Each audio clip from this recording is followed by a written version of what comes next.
Graphic design ও freelancing এ আগ্রহী সম্মানিত ভিউয়ার্স, আসসালামু আলাইকুম। B designer and freelancer YouTube channel এবং ফেসবুক পেজের পক্ষ থেকে আপনাদের আমন্ত্রণ জানাচ্ছি graphic design, motion graphic design এবং ফ্রিল্যান্সিং শেখার ধারাবাহিক প্রক্রিয়ায়। Adobe Illustrator tutorial Bangla full কোর্সের আজকের পর্বেও আমি আরও একটি গুরুত্বপূর্ণ ও খুবই প্রয়োজনীয় বিষয় ইমেজ ট্রেস নিয়ে আলোচনা করব।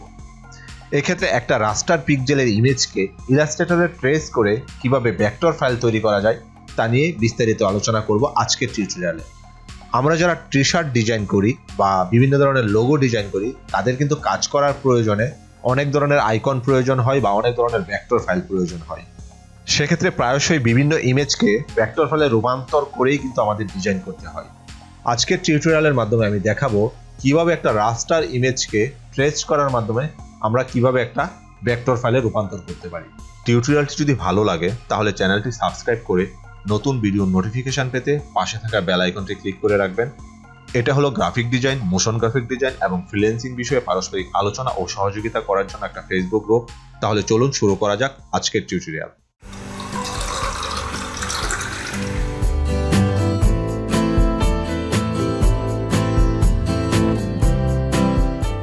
আজকের টিউটোরিয়ালটি Adobe Illustrator-এর 30 নম্বর টিউটোরিয়াল। আজকের টিউটোরিয়ালের আলোচ্য বিষয় ইমেজ ট্রেস। ইমেজ ট্রেস খুবই গুরুত্বপূর্ণ এবং প্রয়োজনীয় একটা ব্যাপার এই Adobe Illustrator-এ, কারণ ইমেজ ট্রেসের মাধ্যমে আমরা যে কোনো রাস্টার ইমেজকে ভেক্টর ফাইলে রূপান্তর করতে পারি। তো সেসব বিষয় নিয়ে আজকে আলোচনা করব। সেক্ষেত্রে ভিডিও টিউটোরিয়ালটি আপনারা প্রথম থেকে শেষ পর্যন্ত না টেনে দেখলে আশা করি এইসব বিষয়ের উপর আপনার পুরোপুরি ধারণা চলে আসবে আজকের ভিডিও টিউটোরিয়ালটি দেখার পর থেকে। আমরা আমাদের কাজের প্রয়োজনে যে ধরনের ইমেজ প্রয়োজন হয়, আমরা যদি অনলাইনে গিয়ে এই ধরনের ইমেজ সার্চ করি সেক্ষেত্রে আমরা পেয়ে যাব। যেমন আমি এখানে ফিশিং ভেক্টর লিখে সার্চ দিয়েছি। দেখুন ফিশিং ভেক্টরের যে ইমেজগুলো আছে এখানে আমি তা দেখতে পাচ্ছি। এখান থেকে আমি আমার প্রয়োজনীয় ইমেজগুলোকে ডাউনলোড করে নিব বা সেভ করে নিব। আমি এই ইমেজটাকে নিয়েছি, তারপর এই ইমেজটাকে নিয়েছি, এই ইমেজটাকে নিয়েছি। এখন আমি যদি হান্টিং ভেক্টর লিখে সার্চ দিই সেক্ষেত্রে হান্টিং ভেক্টরের উপর যত ধরনের ইমেজ আছে সেই ইমেজগুলো আমি এখানে দেখতে পাবো। এখান থেকেও আমি কিছু ইমেজ সেভ করে নিয়েছি, যেমন এই ইমেজটা নিয়েছি আমি। তারপর কালার পেজ লিখে সার্চ দিয়ে এখান থেকে আমি এই ইমেজটা নিয়েছি। এই ইমেজটা নিয়েছি এর কারণ হচ্ছে এখানে কিন্তু ওয়াটার মার্ক দেখা যাচ্ছে। এই ওয়াটার মার্কটাকে কিভাবে রিমুভ করা যায় সেটাও আমি আজকের টিউটোরিয়ালে দেখাবো। এখান থেকে আমি এই ইমেজটা নিয়েছি। কালার ইমেজকে কিভাবে ভেক্টর ট্রেস করা যায় সেটা দেখানোর জন্য আমি এই ইমেজগুলো নিয়েছি। এই ইমেজগুলো আমি পূর্বেই ডাউনলোড করে রেখেছি। এবার আমি আপনাদের দেখাবো এই ইমেজগুলোকে কিভাবে ইলাস্ট্রেটরে ট্রেস করার মাধ্যমে আমরা ভেক্টর ফাইলে রূপান্তর করতে পারি। সেক্ষেত্রে এই ইমেজগুলোকে আমি এই ডকুমেন্টে ইম্পোর্ট করে নেই। ইম্পোর্ট করার ক্ষেত্রে আমি ফাইল মেনুর যে প্লেস অপশনটা আছে এই অপশনটা ব্যবহার করব। এই অপশনটা শর্টকাট কি হলো, শিফট কন্ট্রোল পি। আমি প্লেসে ক্লিক করলাম। প্লেসে ক্লিক করার পরে আপনি যে ফাইলে আপনার ইমেজগুলো ডাউনলোড করে রাখবেন বা সেভ করে রাখবেন ওই ফাইলে চলে যাবেন বা ওই ফোল্ডারে চলে যাবেন। ওখানে যাওয়ার পর আপনি যে ইমেজগুলোকে ইম্পোর্ট করবেন ওই ইমেজগুলোকে সিলেক্ট করবেন। আমি কন্ট্রোল প্রেস করে সিলেক্ট করছি। এই সিলেক্ট করার পর আপনি যখন প্লেস দিবেন, প্লেস দেওয়ার পূর্বে আপনি এখানে লক্ষ্য করবেন এখানে যে লিঙ্ক অপশনটা আছে এই অপশনটার পাশের এই বক্সটাতে আনচেক অবস্থায় আছে কিনা, কারণ চেক অবস্থায় থাকলে কিন্তু এই ইমেজগুলো আপনার এই প্রজেক্টের সাথে লিঙ্ক হয়ে যাবে। সেক্ষেত্রে কোনো কারণে আপনার এই ফোল্ডার থেকে যদি ফাইলগুলোকে সরিয়ে নেন সেক্ষেত্রে কিন্তু আপনার প্রজেক্টে এই ইমেজগুলো আনলিঙ্ক দেখাবে। সেক্ষেত্রে আমি এই লিঙ্কটার পাশের বক্সটাতে আনচেক রেখে এখানে প্লেস করলাম। প্লেস করার পর ইমেজগুলো এখানে চলে আসবে এবং আপনি মাউসের লেফট বাটনে ক্লিক করার সাথে সাথে একটা করে ইমেজ এখানে প্লেস হতে থাকবে। এখন এই ইমেজগুলোকে আমি একটু গুছিয়ে নিয়ে আপনাদেরকে আমি দেখাবো কিভাবে ট্রেস করা যায়। এটাকে এই পাশে রেখে দিলাম, এটাকে এই পাশে রাখলাম, এটাকে এই পাশে রাখলাম, এটাকে আমি এই পাশে রাখলাম। এগুলো কিন্তু প্রত্যেকটা এক একটা রাস্টার ইমেজ। আপনাদেরকে যদি আমি জুম করে দেখাই তাহলে দেখবেন একটা সময় এই ইমেজগুলো কিন্তু এরকম রেজুলেশন খারাপ হয়ে যাচ্ছে বা ফেটে যাচ্ছে। এখন এগুলোকে কিন্তু খুব সহজে আমরা ভেক্টর ফাইলে পরিণত করতে পারি এই ইলাস্ট্রেটরের মাধ্যমে। মূলত ইলাস্ট্রেটরের মাধ্যমে ইমেজ স্ট্রেচ করার জন্য পেন টুলটাকেই ব্যবহার করতে হয়। পেন টুলের মাধ্যমে খুব পারফেক্টলি ইমেজ স্ট্রেচ করা যায়। তারপরেও এই ইমেজ স্ট্রেচের মাধ্যমে আমরা মোটামুটিভাবে ভেক্টর ফাইল তৈরি করতে পারি। সেক্ষেত্রে আমি যদি আপনাদের এই ইমেজটা নিয়ে প্রথমে দেখাই,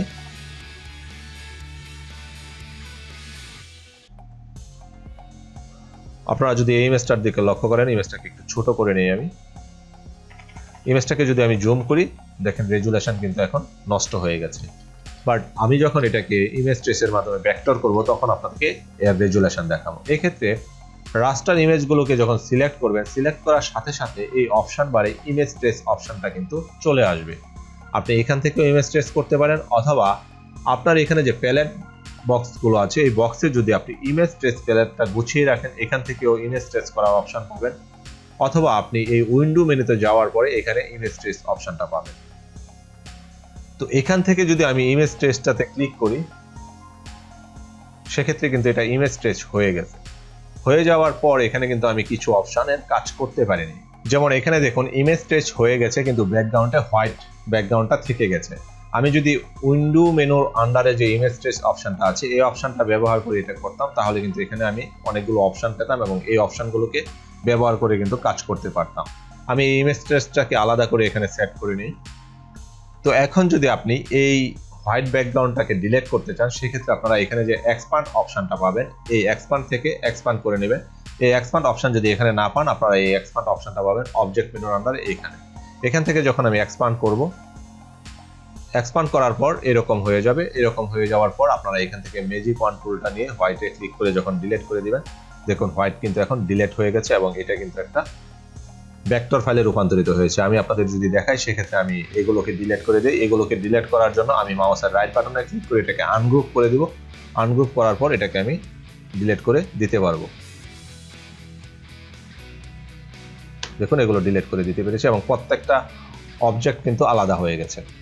এবার যদি আমি আপনাদেরকে এটা জুম করে দেখাই, সেক্ষেত্রে দেখুন এটা কিন্তু একটা পারফেক্ট ভেক্টর ফাইলে রূপান্তরিত হয়ে গেছে।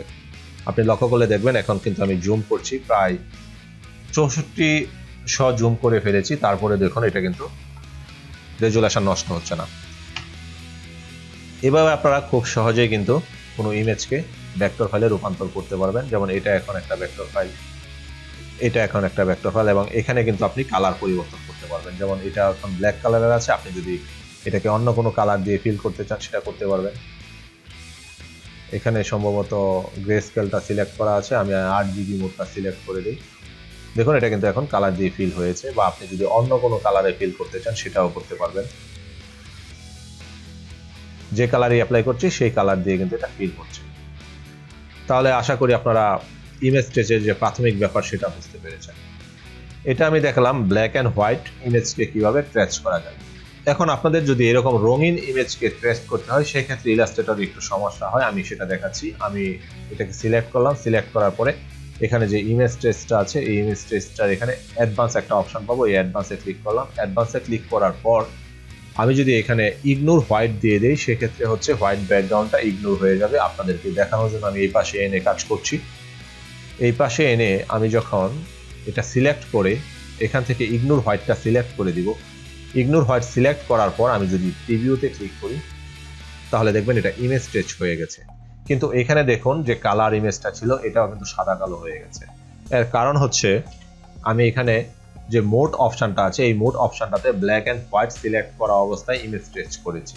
আমি যদি এই কালারটা রেখে ইমেজ ট্রেস করতে চাই, সেক্ষেত্রে আমি এখানে যে অটো কালার অপশনটা আছে, এটা সিলেক্ট করে কাজ করব। অথবা এখানে দেখুন ইমেজ ট্রেস হয়ে গেছে, কারণ এখানে প্রিভিউতে চেক মার্ক দেওয়া আছে।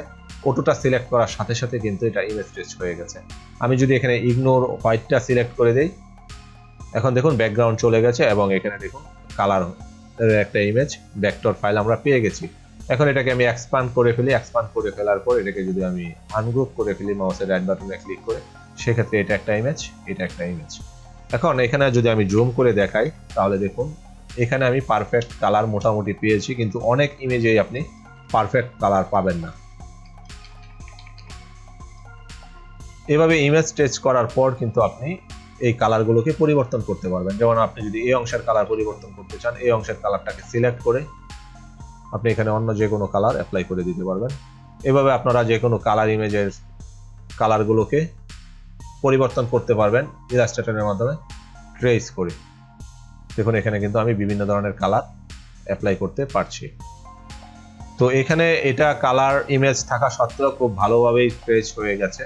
কিন্তু আমি যদি এই ইমেজটা নিয়ে ট্রেস করে দেখাই, সেক্ষেত্রে ইমেজটা সিলেক্ট করলাম। সিলেক্ট করার পর এখানে আমি অটো কালার সিলেক্ট করবো না, এবার এখান থেকে আমি কালারটা সিলেক্ট করে দিব। কালার সিলেক্ট করে দেওয়ার পর এখানে আমি প্রিভিউটা ইগনোর হোয়াইটটা সিলেক্ট করে প্রিভিউটাতে চেকমার্ক দিয়ে দিব অথবা ট্রেস করব।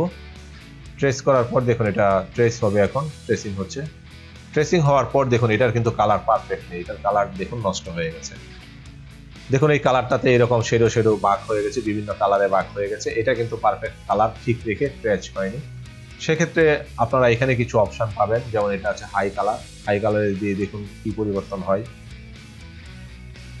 কিছুটা ভালো হয়েছে। তারপরের অপশনটা আছে কি লো কালার। লো কালার দিলে তো কালার আরো খারাপ হয়ে যাবে।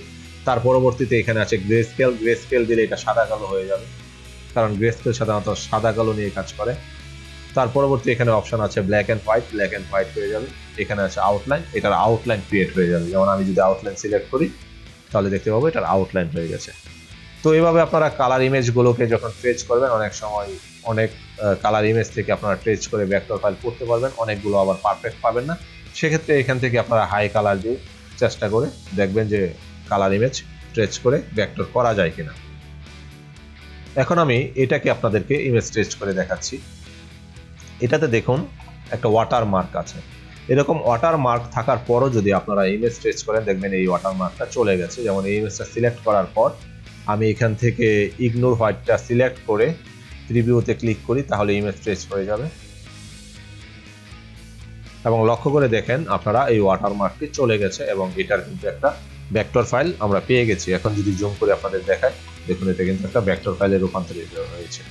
এবং এই ভেক্টর ফাইলে রূপান্তরিত হয়ে যাওয়ার পর অনেক লো ইমেজ আছে যেগুলো এই আউটলাইনগুলো বা এই শেপের যে অংশগুলো বা এখানে যে পাথগুলো আছে এগুলো ভালো পাওয়া যায়। সেক্ষেত্রে আপনারা এখানে যে থ্রেশহোল্ডটা আছে, থ্রেশহোল্ডের পরিমাণটা বাড়িয়ে দিবেন। এখানে অনেক বাড়িয়ে দিয়েছি, সব ব্ল্যাক হয়ে গেছে। তারপর এখানে যে পাথ আছে এই পাথটাকে বাড়িয়ে দিলেও আপনি এই পাথগুলোকে আর একটু ভালো করে পাবেন। তারপর এখানে যে কর্নার অপশনটা আছে এই কর্নার অপশনটার এই স্লাইডারের মান বাড়িয়ে কমিয়ে আপনারা হচ্ছে আপনাদের এই ভেক্টর ফাইলের পাথগুলোর যে কর্নারগুলো আছে এই কর্নারগুলোকে নিয়ন্ত্রণ করতে পারবেন। যেমন আমি যদি এখন জুম করি, জুম করার পর আপনাদের যদি দেখাই, সেক্ষেত্রে আমি এই কর্নারের মানটাকে বাড়িয়ে দিচ্ছি। সেক্ষেত্রে আপনারা এই কর্নারগুলোতে একটু লক্ষ্য করবেন যে পরিবর্তন আসবে। দেখুন এই কর্নারগুলো অনেক শার্প হয়েছে। এছাড়া এখানে নয়েজ যে অপশনটা আছে এই অপশনটাকে যদি আমি কমিয়ে দিই তাহলে দেখুন কি ধরনের পরিবর্তন আসে। আবার যদি আমি বাড়িয়ে দেই সেক্ষেত্রে দেখুন কি ধরনের পরিবর্তন আসে। দেখুন এখানে কিন্তু এই নয়েজটা বাড়িয়ে দেওয়ার পরে এই এজগুলো আরো বৃদ্ধি পেয়েছে। এখন যদি আমি কমিয়ে দিই তাহলে এই সাইডটা দেখবেন এজগুলো এই যে কমে গেছে। তো লো ইমেজ নিয়ে কাজ করার ক্ষেত্রে প্রায়শই এই ধরনের সমস্যায় পড়বেন। সেক্ষেত্রে আপনারা এই অপশনগুলো বাড়িয়ে কমিয়ে আপনারা কাজ করতে পারবেন। এক্ষেত্রে আমি এটাকেও যদি এখন আপনাদের ট্রেস করে দেখাই, এখানে তিনটা অবজেক্ট দেখা যাচ্ছে, কিছু টেক্সট দেখা যাচ্ছে। সেক্ষেত্রে আমি এটাকে এই পাশে রেখে ইমেজ ট্রেস করি। এখন এটাকে আমি সিলেক্ট করলাম। সিলেক্ট করার পর এখানে আমি ইগনোর হোয়াইটটা চেকমার্ক দিয়ে দিলাম। চেকমার্ক দিয়ে দেওয়ার পর এখানে আমি প্রিভিউতে চেকমার্ক দিলাম, সাথে সাথে এটা ট্রেস হয়ে যাবে। এখন এরকম ট্রেস হয়ে যাওয়ার পর এগুলো কিন্তু একসাথে আছে। এটাকে আপনারা এক্সপান্ড করে দিবেন। এক্সপান্ড করে দেওয়ার পর এখনো কিন্তু এগুলো একসাথে গ্রুপ অবস্থায় আছে। এখন মাউসের রাইট বাটনে ক্লিক করে এখানে আনগ্রুপ অপশনটা পাবেন। এই আনগ্রুপ করে দেওয়ার পর এগুলো কিন্তু প্রত্যেকটা এখন আলাদা আলাদা হয়ে গেছে। যেমন এটা এখন আলাদা হয়ে গেছে। তাহলে আশা করি আপনারা বুঝতে পারছেন এই ইলাস্ট্রেটরের ইমেজ ট্রেস অপশনটা ব্যবহার করে কিভাবে রাস্টার ইমেজকে ভেক্টর ফাইলে রূপান্তর করা যায়। ভেক্টর ফাইলে রূপান্তর করার পর কিন্তু এগুলোতে যদি কালার অ্যাপ্লাই করতে চান সেক্ষেত্রে আপনি কালার অ্যাপ্লাই করতে পারবেন। সেক্ষেত্রে আমি এই ইমেজটাকে এক্সপান্ড করে নিলাম। এক্সপান্ড করে নেওয়ার পর এটাকে আমি আনগ্রুপ করে ফেললাম। আনগ্রুপ করে এটার মধ্যে কালার অ্যাপ্লাই করতে চাই, সেক্ষেত্রে একটা প্রবলেম হবে যে টোটাল ইমেজে কালার অ্যাপ্লাই হয়ে যাবে।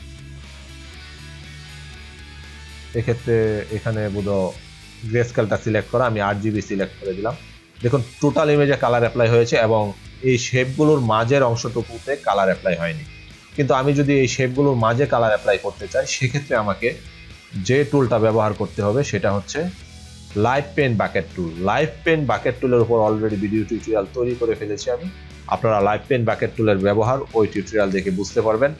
এই লাইভ পেন বাকেট টুলের সাহায্যে খুব সহজেই কোনো রাস্টার ইমেজকে, সাদা কালো রাস্টার ইমেজকে এই ইলাস্ট্রেটরের ইমেজ ট্রেসের মাধ্যমে ভেক্টর ফাইলে রূপান্তর করে প্রত্যেকটা অংশে কিন্তু কালার অ্যাপ্লাই করা যায়। সেক্ষেত্রে আমি এখান থেকে কালার সোয়াচটা অ্যাক্টিভ করে নেই। কালার সোয়াচের যে প্যানেলটা আছে এই প্যানেলটা এখানে নিয়ে আসলাম। নিয়ে আসার পর এখান থেকে আমি লাইভ পেন বাকেট টুলটি সিলেক্ট করে নেব। সিলেক্ট করার পর আমি এখান থেকে সিলেকশন টুলের সাহায্যে যে অবজেক্টটিতে কালার অ্যাপ্লাই করব সেই অবজেক্টটিকে প্রথম সিলেক্ট করে নেব। সিলেক্ট করার পর এখান থেকে লাইভ পেন বাকেট টুলটি সিলেক্ট করে যে কালার দিয়ে ফিল করব সেই কালারটি সিলেক্ট করব। এই কালারটি সিলেক্ট করার সাথে সাথে দেখুন লাইভ পেন বাকেট টুলের যে মাউস পয়েন্টারটি আছে এটার উপর হচ্ছে এই কালার সোয়াচের যে কালারগুলো আছে, যেমন আমি ইয়েলো কালারটা সিলেক্ট করেছি, ইয়েলো কালারের লেফট এবং রাইটের কালারগুলো দেখা যাচ্ছে। এখান থেকে আপনি কালার পরিবর্তন করতে পারবেন কিবোর্ডের রাইট এবং লেফট এরো প্রেস করে। আমি যদি এখন রাইট এরো প্রেস করি, দেখুন এই যে আমি লাইভ পেন বাকেট টুলটি নিয়েছি এটার যে মাউস পয়েন্টারটি আছে এখানে কালার পরিবর্তিত হচ্ছে এবং মাঝে ওই কালার ফিল হচ্ছে, যে কালারে আমি সোয়াচে যাচ্ছি ওই কালার দিয়েই এই অংশটুকু ফিল হচ্ছে। যেমন এখন আমি এই কালারটা সিলেক্ট করেছি, আপনি এখানে দেখুন এই কালারটি আছে। এই কালারটি সিলেক্ট করার পর আমি যখন এখানে ক্লিক করব, দেখুন এই অংশটুকু এই কালারে ফিল হয়ে গেছে। আমি যদি এখানে ক্লিক করি এই কালারে ফিল হয়ে গেছে। আমি এখন অন্য একটি কালার সিলেক্ট করে নিচ্ছি। এখন আমি এই কালার দিয়ে এই অংশটুকু ফিল করব, সেক্ষেত্রে এখানে ক্লিক করলাম, এই অংশটুকু এই কালার দিয়ে ফিল হয়েছে। দেখুন এই কালার দিয়ে কিন্তু ফিল হয়ে যাচ্ছে। এবার যদি আমি আপনাদের দেখাই তাহলে দেখুন আমি যে যে কালার অ্যাপ্লাই করেছি এই কালার দিয়ে কিন্তু এই অংশটুকু ফিল হয়ে গেছে। এভাবে আপনারা যে যে অংশে যে কালার অ্যাপ্লাই করতে চান লাইভ পেন বাকেট টুলের মাধ্যমে খুব সহজেই আপনারা ওই অংশে ওই কালারগুলো অ্যাপ্লাই করতে পারবেন। তো আশা করি ভিডিও টিউটোরিয়ালটি দেখে আপনারা ইমেজ স্টেজ বিষয়ে জানতে পেরেছেন এবং ইমেজ স্টেজ ব্যবহার করে এখন খুব সহজে আপনারা যে কোনো রাস্টার ইমেজকে ভেক্টর ইমেজে রূপান্তর করতে পারবেন এবং সাদা কালো ইমেজে আপনারা কালার অ্যাপ্লাই করে কালার ভেক্টর ফাইলে রূপান্তর করতে পারবেন। ভিডিও টিউটোরিয়ালটি যদি আপনাদের ভালো লেগে থাকে তাহলে লাইক কমেন্টস করবেন। কোথাও যদি বুঝতে সমস্যা থেকে থাকে অবশ্যই কমেন্টস করে রাখবেন। আমার চ্যানেলে যারা নতুন, যারা এখনো চ্যানেলটি সাবস্ক্রাইব করেননি, তারা নতুন ভিডিও নোটিফিকেশন পেতে চ্যানেলটি সাবস্ক্রাইব করে পাশে থাকা বেল আইকনটি ক্লিক করে রাখবেন। খুব শীঘ্রই আমি Adobe Illustrator-এর উপর পরবর্তী ভিডিও টিউটোরিয়াল তৈরি করে আপনাদের মাঝে শেয়ার করব। সে পর্যন্ত সবাই ভালো থাকবেন, সুস্থ থাকবেন। আল্লাহ হাফেজ।